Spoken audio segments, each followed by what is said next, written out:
역대하 34장 1절에서 3절. 요시야가 왕위에 오를 때에 나이가 8세라. 예루살렘에서 31년 동안 다스리며 여호와 보시기에 정직하게 행하여 그의 조상 다윗의 길로 걸으며 좌우로 치우치지 아니하고 아직도 어렸을 때 곧 왕위에 있은 지 8년에 그의 조상 다윗의 하나님을 비로소 찾고 제12년에 유다와 예루살렘을 비로소 정결하게 하여 그 산당들과 아세라 목상들과 아로새긴 우상들과 부어 만든 우상들을 제거하여 버리매.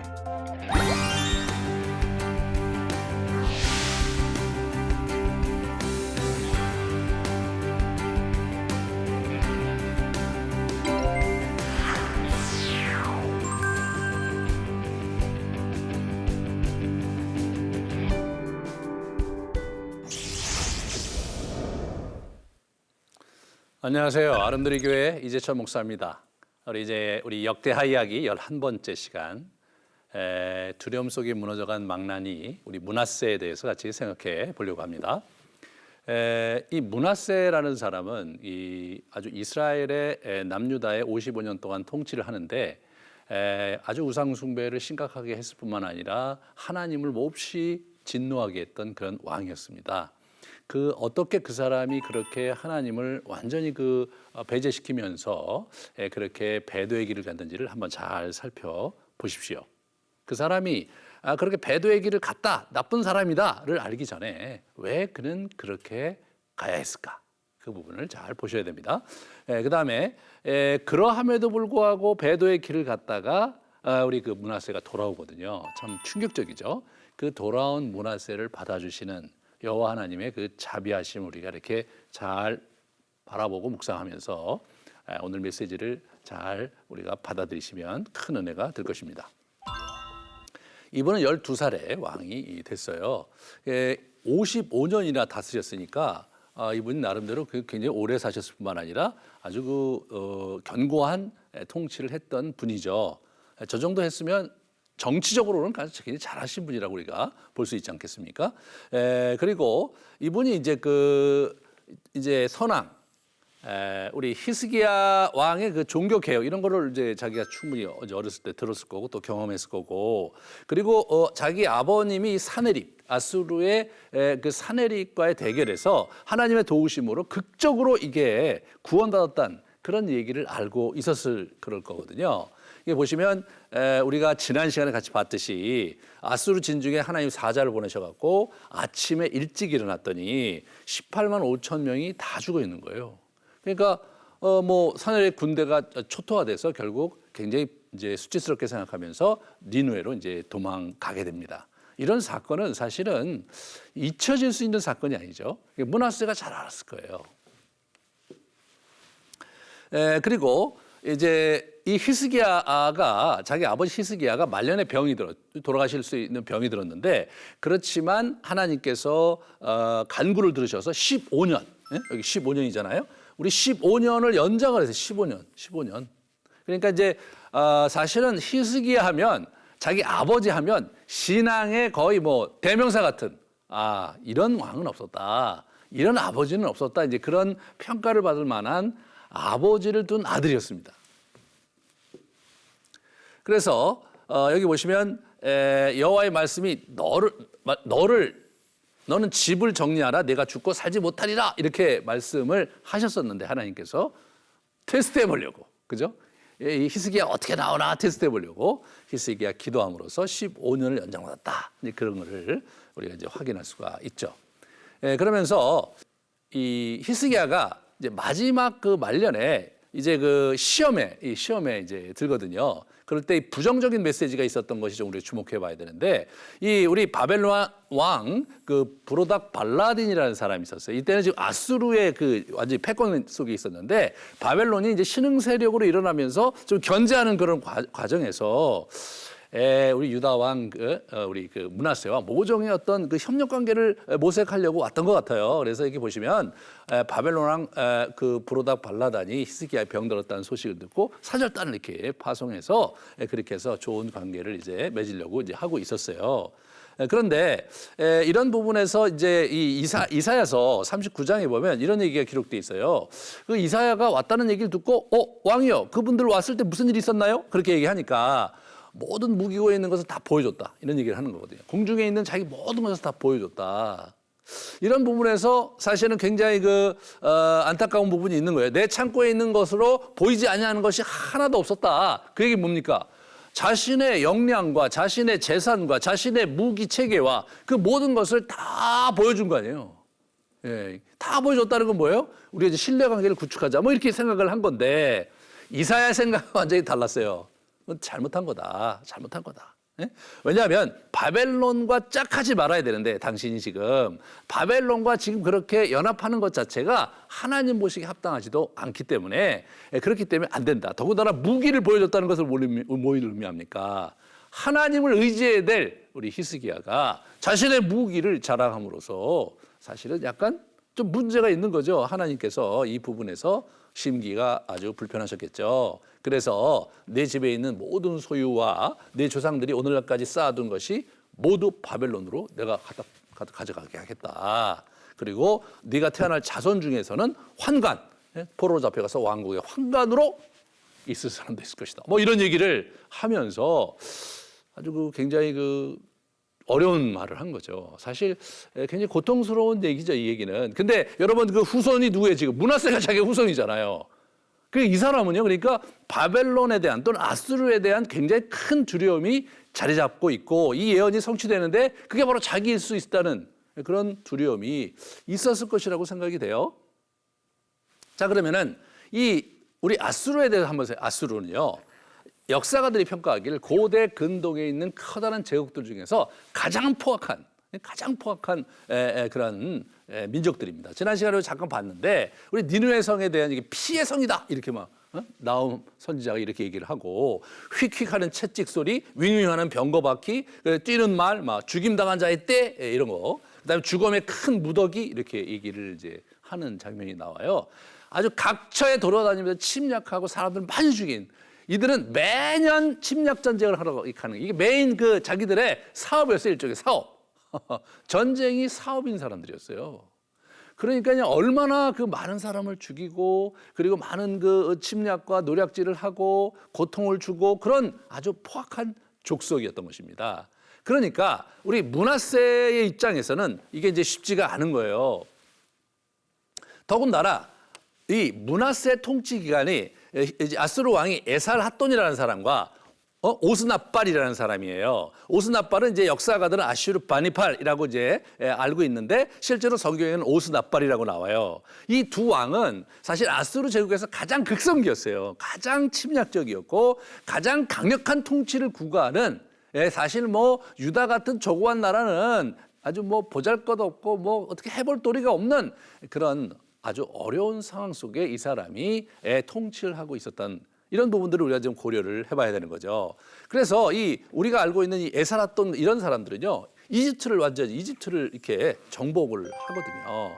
그리고 이스라엘 유다를 침공해 거기다 이민족을 이게 이제 이 사람이 이주를 시켰던 얘기가 이 에스라서에 보면 나오거든요. 아스루 왕 에살핫돈이 우리를 이리로 오게 한 날부터 우리가 하나님께 제사를 드리러 하노라, 약 100여 년 후의 얘기거든요, 이게. 그러니까 이제 이미 그때 이제 이 사람이 이쪽 통치를 제대로 하기 위해서, 반란을 못 일으키기 위해서 자기가 정부적인 그런 인사들, 그런 사람들을 이쪽으로 쭉 이주시켜 갖고 그 지역을 통합하려는 시도를 이제 이 사람이 했던 겁니다. 여러분 이웃나라 중국이 그 변방에 있는 소수민족들 정책을 필 때 어떻게 하냐면 한족들을 그쪽에 자꾸 이주시켜서, 그죠? 자꾸 이주시켜서 그렇게 해서 이제 그쪽을 통합하려는 시도를 지금도 하고 있는데, 오래전에 아수리 왕들이 펼쳤던 전략이었던 거예요. 그리고 이제 그 다음 왕이 누구냐? 오스나발이라는 사람, 이 사람이 가장 강력한 군주였어요. 가장 강력한 군주였어요. 이 사람이 이제 니누에라는 이제 그 수도잖아요. 그 막 여기저기 침략 전쟁을 하고 뭐 약간 그 악한 짓들을 많이 했는데 이 사람이 재미난 게 뭐냐면 도서관을 큰 걸 세웠어요. 학자들은 고대 근동에서 가장 큰 도서관이었다 그렇게 평가를 하는데 그래서 각종 고대 문헌을 수집했는데 이것이 1853년에 영국 학자에 의해서 발굴되면서 그 창고에서 엄청난 고대 문헌들이 발견이 되면서 고대 역사를 우리가 재구성할 수 있는 그런 근거가 되었던 거거든요. 오늘 제가 하는 얘기도 다 여기서 나온 자료들을 학자들이 이제 영국에서 나온 그런 겁니다. 그래서 이런 부분에서 이 오스나발이 얼마나 대단한 사람이었는가 우리가 좀 이해를 해야 될 것 같고요. 그래서 이 사람도 또 이스라엘 지역에 이민족을 이주시켰어요. 계속. 예? 이쪽 이스라엘 주변 지역 자체를 이들은 아예 이주를 시켜서 교화시키고 아주 혼혈 정책을 써서 그렇게 해서 문제를 극복하려는 그런 일을 끊임없이 한 걸로 봐서는 이쪽 지역이 다스리기가 여간 까다롭지 않았다. 그렇게 볼 수가 있는 거죠. 그래서 이번 사마리아 성과 유브라데 강 건너편에 마른 땅에 옮겨둔 자들 이렇게 하면서 쭉 그 서부 이렇게 유브라데 강부터 이쪽 쭉 이스라엘까지를 이 사람이 그렇게 했다. 그걸 우리가 확인할 수가 있고요. 여기서 우리는 한번 생각해 볼 수 있어요. 우리 그 므낫세가 뭐가 그렇게 힘들었을까? 이 마지막 재앙 선언. 바벨론에게 너희를 완전히 끌려갈 것이다. 그리고 너희가 환관이 될 것이다. 이게 참 마음에 많이 걸렸을까? 또는 아수르의 내전 속에서 바벨론 이게 줄타기, 아수르가 지금 바벨론과 이게 바벨론 신흥세력이 올라오고 있거든요. 그런 상황에서 바벨론에게 줄을 대갖고 하려는 이런 줄타기 속에서 자기가 위기를 극복하려고 했을까? 또는 브로닥 발라딘 이런 이 미략, 이러한 그 바벨론 왕가의 미략 이런 것들이 이제 진행이 되면서 우리가 사실은 이런 시대에 바벨론 문화와 바벨론 종교를 받아들여서 빨리 바벨론화 됨으로써 그 나라를 좀 더 현대화하고 그리고 좀 더 이제 강하게 만들어야 되겠다. 그렇게 생각한 것일까? 이렇게 생각해 볼 수 있어요, 우리가. 뭐 므낫세가 뭐 지금 살아있지도 않고 므낫세 개인 기록이 남아있지 않기 때문에 우리가 자세히는 알 수 없지만 아마 이런 부분이 므낫세로 하여금 굉장한 긴장 속에서 우상을 숭배하려고 하게 하는 그런 형태로 아마 이렇게 동기부여가 됐던 것 같아요. 므낫세 입장에서 볼 때는 여호와 종교 우리 조상 대대로 믿던 신이 계속 우리나라를 도와준다고 했는데 이웃 나라가 훨씬 더 강성한데 그들이 믿는 신이 그들을 도와준다고 생각하고 우리도 그 신들의 도움을 받아야 된다. 그렇게 생각했을 수 있잖아요. 마치 우리가 이 세상을 살면서 이 세속 사회에 사는데 세속적인 또는 물질주의적인 그런 걸 보면서 우리가 저런 생각과 저런 태도와 삶의 방식이 우리에게 좀 필요하지 않나 해서 우리가 그것을 적당히 취하듯이 그렇게 간 것이 아닌가 이렇게 생각해 볼 수 있습니다. 결국 므낫세는 그 길을 가죠. 하나님 보시기에 반역의 패러다임이었습니다. 그래서 이분이 아주 치열하게 가요. 열심히 가요. 히스기야가 허려버린 산당을 다시 세워요. 그러니까 자기 아버지 히스기야가 했던 업적을 다시 뒤엎는 거예요. 그러면서 아합의 행위를 따라서 바알을 위해 제단을 쌓았어요. 야, 그 옛날 돌아가신 지도 한참 오래된 하나님이 그냥 예우를 드려서 징계한 그런 아합의 뒤를 따른다는 거죠. 이런 어처구니 없는 행동을 하고 있고 하나님이 굉장히 싫어한 아들들을 불살라 바치는 불 가운데 지나게 하는 이러한 가증한 종교. 그다음에 흰놈의 아들 골짜기 예루살렘 성에서 이렇게 앞에 보이는 거거든요. 이렇게 골짜기가 2개 있다고 말씀드렸어요. 기드론 골짜기, 흰놈의 골짜기. 여기 흰놈 아들의 골짜기 여기를 완전히 우상 숭배의 메카로 만들어 버린 거예요. 기가 막힌 거죠. 점, 사술, 요술, 신접한 자, 박수. 여러분 이걸 레위기에 하지 말라고 하나님께서 이런 자들은 다 돌로 쳐서 죽여야 된다고 그렇게 얘기했던 것을 정면으로 이렇게 하면서 하늘의 일월 성신을 위해서 제단을 쌓는 그런 부분들을 이렇게 보게 됩니다. 이 일월 성신이 바벨론과 밀접한 관계가 있는 그런 종교거든요. 그래서 일월 성신 등 여호와의 성전에 여러 이제 제단을 쌓았어요. 이게 참 뭐가 문제냐면 이 사람이 성전 안에다 그걸 했다는 거예요. 보통 왕들은 산당에다가 바깥에다 했는데 그다음에 자기가 만든 아로새긴 목상들을 하나님의 전에 세웠어요.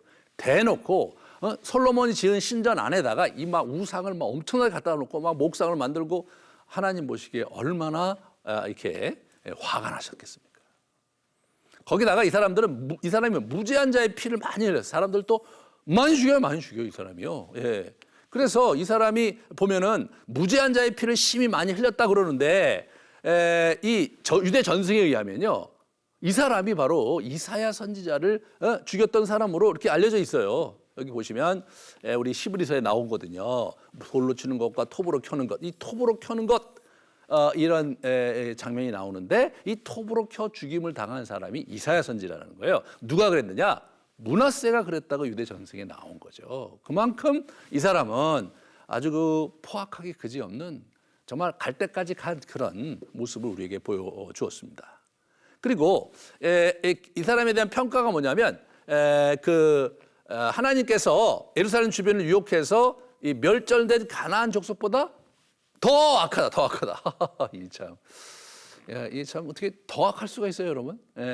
율법으로 그들을 교화시키고 율법으로 그들을 바꾸려고 했는데 더 악하게 만드는 사람, 그 사람이 바로 이 므낫세였습니다.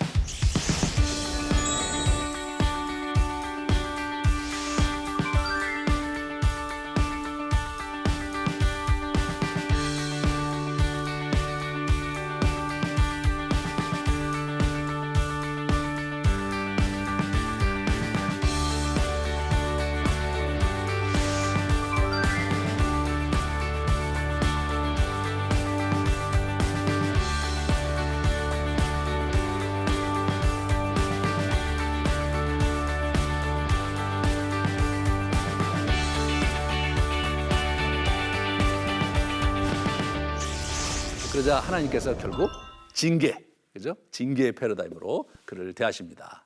먼저 징계하기 전에 하시는 게 뭐냐면 선지자들 통해서 징계를 선포하는 거죠. 경고하는 거예요, 경고. 내가 이제 이 예루살렘과 유다의 재앙을 내리겠다. 내가 나의 기업에서 남은 자들을 버려 그들의 원수의 손에 넘긴즉 그들이 모든 원수에게 노략거리와 겁탈거리가 되게 하겠다라고 선포를 합니다. 여러분 이제 제가 늘 말씀드리지만 이러한 선지자를 통한 이러한 징계의 선포는 사실은 뭐냐면 돌아와라, 회개할 기회를 준다라는 굉장히 중요한 하나님의 메시지거든요. 그럴 때 어떻게 돼요? 회개하면 하나님께서 받아주시는 거예요. 다윗이 그렇게 돼요, 다윗이. 그런데 이 사람이 이제 그걸 안 하는 거죠, 안 하는 거예요. 그래갖고 이제 하나님께서 결국 어떻게 하십니까? 아수르 왕을 데려다가 징계를 하시죠. 사네립의 뒤를 이은 에살핫돈, 아까 말씀드렸던 에살핫돈이 이제 시돈을 점령하고 그 이스라엘의 그 북쪽이거든요. 그러면서 애굽을 원정을 해요. 이 사람이 애굽을 점령하러 가거든요. 그 점령하러 가서 이제 첫 번째 싸우고 구수왕하고 싸우고 그러다가 결국은 전쟁하러 가는 도중에 병이 걸려서 죽을 정도로 애굽을 이 사람이 완전히 복속시키려고 노력을 많이 했던 사람이에요. 그러면 여러분 가는 길에 거기에 유다가 있으니까 에살핫돈이 여기를 안쳤겠어요. 그러니까 이제 유다가 사실은 피해를 보지 않을 수가 없는 거죠.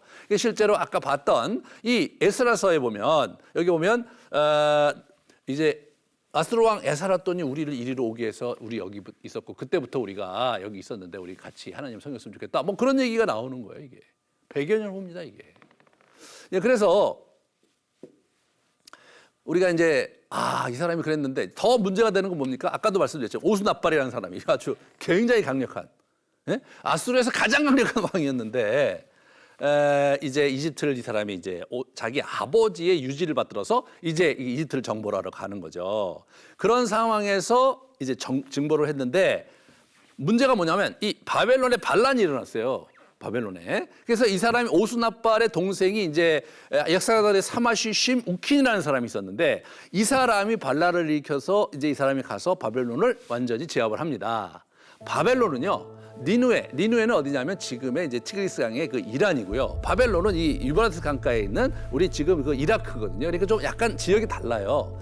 그런 상황에서 이 사람이 이제 그 니누에 성 베이스를 둔 우리 아수르가 바벨론을 이렇게 완전히 진압을 한 거죠. 사실은 옛날에 다 점령을 했던 곳이고 이제 에살핫돈이 자기 동생에게 준 건데 동생이 거기를 거점으로 해서 형에게 반기를 들었어요. 진압을 했는데 이 일에 가담한 사람들의 명단이 그 비석의 자료에 나옵니다.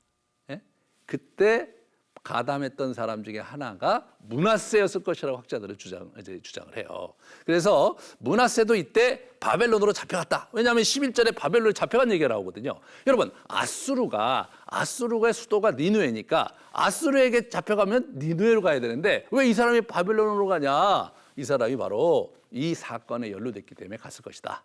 그렇게 우리가 추측을 하게 되는 것이죠. 그런 상황이 된 게 바벨론에 잡혀간 거예요, 이 사람이. 그래갖고 이제 거기서 어떻게 되는가? 아주 기적적으로 이 사람이 황금 열쇠를 거머쥐게 됩니다.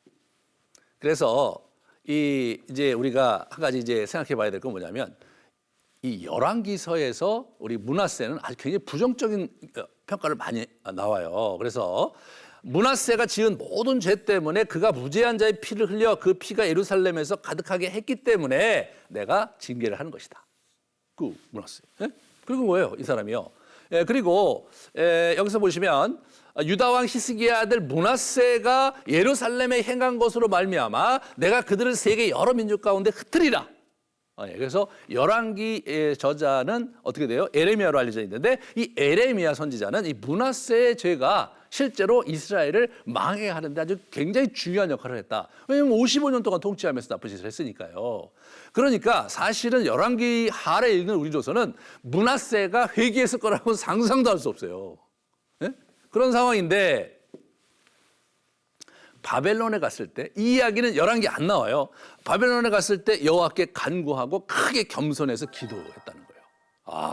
이 사람이 여기서 크게 겸손해서 기도했다 이거예요. 그러니까 하나님께서 그걸 들어주셨어요, 여러분. 그래서 귀국해서 왕으로 복귀하자.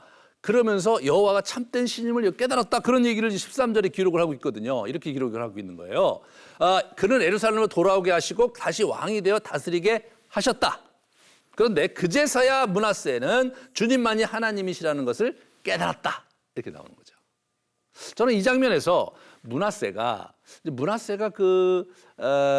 왜 그런 배도를 했겠는가? 왜 하나님을 믿지 않고 그들의 신을 바벨론의 신과 이방 신을 믿었겠는가? 그런 부분에서 상대적으로 그들이 워낙 번창하고 강력한 그런 군대를 갖고 있기 때문에 그들이 믿는 신이 더 멋있어 보였던 것 같아요. 사실 자기 그 믿는 여호와 하나님은 그냥 동네 신이고, 자기 그 주변에 있는 자기 조그마한 나라 신이고 제국 전체를 지배하는 신, 그들이 훨씬 더 강한 신이라고 믿었던 거거든요. 그런데 막상 바벨론에 가서 일을 당하는 과정에서 보니까 그 신들이 별거 아니라는 것을 깊이 깨닫고 조상 대대로 믿었던 정말 여호와의 신이 참신 아니냐, 내가 이 하나님께 돌아가야 되겠다라고 회개를 했는데 하나님께서 므낫세 같은 정말로 악한 왕, 이 망나니 같은 므낫세의 기도를 들어주셨다는 거예요. 그러니까 이 사람이 감격해서, 그래서 와서 하나님인 것을 이제 깨닫고 그렇게 하고 어떻게 합니까? 이분이 이제 개혁적을 펴요. 여기서 이렇게 막 우상을 척결하고 제단을 보수하고 제사를 회복함으로 하나님과의 관계를 막 회복해요. 이게 이제 굉장히 심각한 죄에 불구하고 이 황금 열쇠의 능력을 맛보는 그런 모습을 우리가 확인할 수가 있는 거죠. 여러분, 황금 열쇠가 지금 계속 얘기되는 거 아니에요? 역대하 7장 14절, 악한 길을 떠나 스스로 낮추고 기도하여 내 얼굴을 찾으면 내가 하늘에서 듣고 그들의 죄를 사하고 그들의 땅을 고칠 것. 이게 므낫세에도 적용이 된 거예요. 이 강의를 들으시는, 이 메시지를 들으시는 여러 우리 성도님들, 여러분이 어떤 죄를 저질렀고 어떤 악한 상황이 있었다 손 치더라도 여러분이 겸비하여 회개하고 여호와를 찾으면 그는 우리를 붙드신다는 거예요. 어떤 분이 그런 얘기 하시더라고요. 이걸 같이 이제 공부하는 과정에서 너무 충격을 받은 거예요. 자기는 자기의 죄가 너무나 컸기 때문에 늘 그 송구하고 면목이 없고 하나님께 회개하는 것 자체 회개를 해도 마음이 나 같은 사람의 기도를 받아주실까? 회개를 받아주실까? 그랬는데 실제로 므낫세의 기도를 받아주셨다고 하니까 이분이 너무나 마음이 굉장히 위로가 된 거예요. 나는 그래도 므낫세보다 낫단 말이에요. 예. 나는 성전에 목상을 제거하거나 우상을 섬기거나 그런 적이 없었으므로 하나님이 내 기도를 들어주실 거라는 확신이 생겨갖고 이분이 정말로 열심히 기도하시더라고요. 혹시 여러분 주위에도 자책감이 많고 막 죄 때문에 늘 불편해하고 부끄러워하고 하나님 앞에 담대히 나가지 못하는 성도들이 있다면 므낫세 얘기를 들려주시면서 그들을 일으켜 세우시는 여러분 되시기를 주님의 이름으로 축원합니다. 그러면서 갔는데 실제로 이분이 이제 어떻게 됩니까? 백성들에게 명령을 해요. 여호와를 섬기라. 유다에 명령을 내리고 그래요. 예? 그래서 이제 어떻게 되면 이 사람들이 여호와께 제사는 드렸어요. 그렇지만 여전히 산당에서 제사를 드릴게요. 여전히 산당에서. 사실은 여러분 제사는 레위기에 보고 우리 출애굽기에 보면 어떻게 됩니까? 또 신명기에 보면 반드시 성전, 예루살렘 성전에서만 드려야 돼요. 근데 이분들이 또 산당에서만 드린 거예요. 그러니까 실제로 에레미야 선지자가 뭐라고 그러냐면 이렇게 얘기합니다. 그 반역의 자매 유다가 진심으로 내게 돌아오지 아니하고 거짓으로만 할 뿐이니라 여호와의 말씀이니라. 진심으로 돌아오질 않는 거예요. 그러니까 우리 요시아가 아니죠. 우리 므낫세가 정말로 자기는 개인적으로 회개하고 왕국을 완전히 바꾸고 하나님을 온전히 섬기고 유다에게 공포를 했다 손 치더라도 그들이 진심으로 돌아오지 않았기 때문에 대세를 돌이킬 수는 없었다. 그것을 우리는 여기서 확인할 수가 있습니다. 이런 장면에서 우리가 좀 적용해야 될 것을 우리 같이 한번 생각해 보도록 하겠어요. 우리가 이제 이 세상을 살면서 이 두려움이 많은 두려움이 뭐 귀신이 나와서 두려움 그런 게 아니라 경제적으로 막 엄청난 어려움이 있을 때 우리가 두렵죠. 미래가 안 보일 때 참 두렵습니다. 예? 그리고 병이 생기고 몸이 건강을 잃을 때 우리가 참 두렵습니다. 그 두려움으로 인해 우리가 이제 우상 숭배를 할 수가 있거든요. 그죠? 구약은 어떻게 됩니까? 우상 숭배냐 하나님을 섬기느냐지만 예수님 말씀하셨듯이 신약 시대 이유는 재물을 섬기느냐 하나님을 섬기느냐거든요. 근데 우리가 재물에 이제 눈이 어두워지고 이게 지금 나에게 필요한 것은 재물이다. 그래서 자기가 하나님을 믿는 것보다 재물을 섬기는 일에 훨씬 더 자기 자신을 이렇게 힘을 쓰고 기를 쓰고 이렇게 살았다면 그렇다면 여러분 자신을 좀 돌아보십시오. 네. 므낫세가 그렇게 배도한 이유가 뭐냐면 자기가 물려받은 나라가 이게 생존하려면 아주 강한 군대인 아수르 군대와 대적할 힘은 없고 그가 아수르 군대가 섬기는 북방의 커다란 나라들이 섬기는 그런 신들 그리고 가나안 한 여러 그 주요 신들을 섬김으로써 그들의 많으면 많을수록 좋다. 그게 그들의 생각이거든요. 신은 많으면 많을수록 좋다. 그래서 그걸 다 가져다가 막 자기 신전 안에 그리고 예루살렘 전체에 그리고 산에 여러 산당을 짓고 신을 섬긴 거였어요. 그런데 어느 날 바벨론에 끌려가 보니까 아니었던 거죠. 여러분이 정말 내가 뭘 하고 있는가? 내가 재물의 신에 눈이 어두워서 정말 우리가 시간을 지금 망가뜨리고 있다면 회개하시고 돌아오시기 바랍니다. 이때 우리는 이 므낫세의 죄악에도 불구하고 황금 열쇠를 열쇠를 딱 붙잡고 신실하심을 보며 돌이켰어요. 이스라엘. 우리도 그렇게 하면 됩니다. 우리가 아무리 잘못해서 치르더라도 우리가 정말 납작 엎드려서 주님 정말 제가 잘못했고 다시 시작하겠습니다. 주님 저를 도와주십시오. 라고 부르짖으신다면 그분이 우리에게 찾아오시고 우리를 일으켜 세우실 것이라는 믿음을 가지시고 그분께 나아가시기 바랍니다. 저는 이 므낫세 얘기를 가지고 많은 사람을 격려하는데요. 이 극심한 죄책감에 시달리는 분들이 있어요. 과거에 자기가 생각하기에 정말 굉장히 그 못된 짓을 많이 했다. 근데 어떤 분 같은 경우는요. 객관적으로 보기에도 못된 짓을 많이 하시는 분들이 더러 있어요. 그럴 경우 정말 이렇게 하나님께 기도하고 막 회개해도 자기는 왠지 용서받지 못할 것 같은 그런 어려움을 갖고 계신 분들이 있거든요. 여러분 그 모든 그러한 두려움과 염려를 내려놓으시고 므낫세의 회개를 들으셨던 여호와 하나님의 손을 붙잡고 여러분이 주님을 의지해서 회개하고 정말 새로운 삶을 살아가시는 복된 여러분 되시기를 주님의 이름으로 축원합니다. 긴 시간 수고하셨고요. 다음 시간은 우리 마지막 시간인데요. 우리 마지막 그 요시야 아주 하나님 앞에 아름답고 멋지게 살았던 요시야 왕 이야기를 우리가 하면서 마무리하도록 그렇게 하겠습니다. 감사합니다.